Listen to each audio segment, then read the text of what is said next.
The Honourable Leader of the Opposition. Took my idea last year to remove GST off rental housing construction. It's the only thing he's done right, because of course after 9 years he's doubled housing costs. So yesterday I came up with another common sense idea. Let me quote his housing advisor, Mike Moffat. The Conservative leaders plan to eliminate the GST for newly constructed homes selling for under $1 million is the boldest middle-class housing proposal released to date from any federal political party. Will he accept my common sense idea?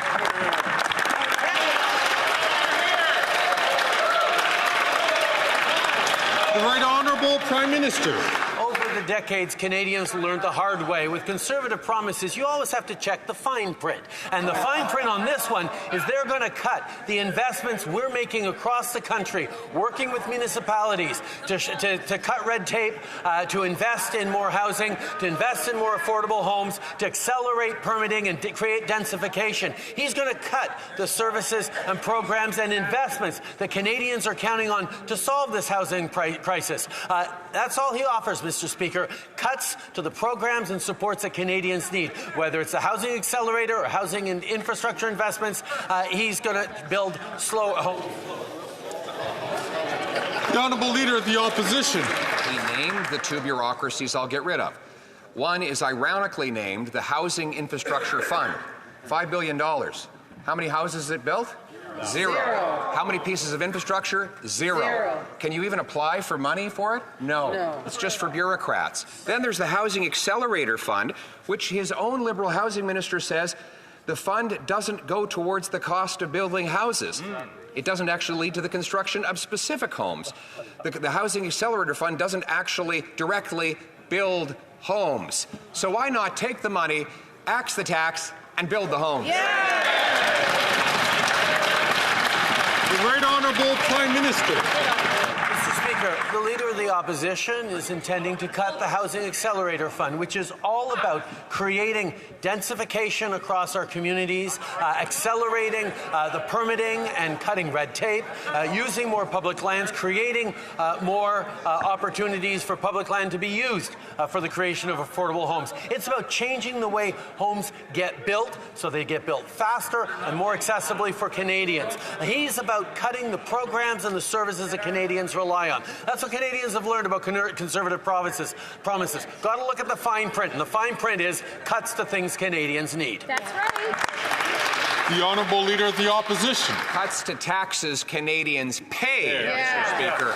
We will axe the tax, the sales tax on new homes under $1 million, saving up to $50,000 on a new home or $2,700 in lower mortgage payments every single year. By contrast, in the last 3 years, the number of young people who have ownership of a home today has fallen by half under this Prime Minister and his incompetent housing minister. So why won't he cut the bureaucracy, axe the tax, and build the homes? The Right Honourable Prime Minister. Speaker, Canadians have learned when Conservatives make promises, you've got to check the fine print. And the fine print on this one is cutting programs that are investing in building new homes right across the country, working with municipalities and delivering the homes that Canadians, particularly young Canadians, need. Now, if the Leader of the Opposition actually cared about young Canadians, he wouldn't be standing against the fact that we're asking wealthier Canadians to pay a little more in taxes to help young Canadians with buying a home, with creating a future, with creating the jobs that they need. We're going to continue to invest in young people for intergenerational fairness while he gives tax breaks to wealthiest. Thank you, Mr. Speaker. A year ago, the Prime Minister copy and pasted my idea of eliminating GST on building of new homes.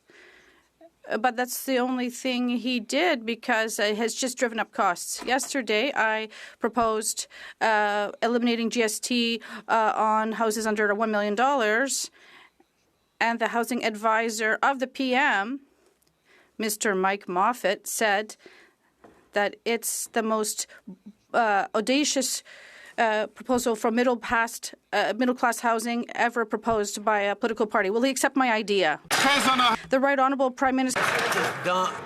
Mr. Speaker, when the Leader of the Opposition was the Minister of Housing for Stephen Harper, he failed in his job. He only built 6 affordable housing units across the country. Now he's proposing a program that will cut transfers to municipalities and investments that we're making in infrastructure to build more houses across the country.